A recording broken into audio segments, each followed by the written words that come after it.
Welcome, today in front of me Samsung Galaxy M23, and I'll show you how to install iPhone keyboard on this device. So first we should go into the Play Store application, and here in the search pool enter the green Apple keyboard.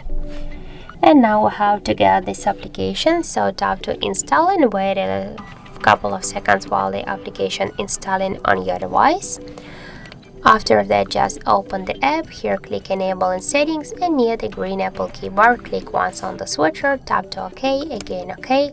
Now just go back, tap to the switch input methods and switch your currently keyboard to the green Apple keyboard, and as can you see it's finished. And now we'll go, for example, into the Google search, and here we can see the look of our new device keyboard. And as can you see, this keyboard is so close to the iPhone one as all of the emojis here. So that's it. Thank you for watching, and if you find this video helpful, don't forget to leave a like, comment and to subscribe our channel.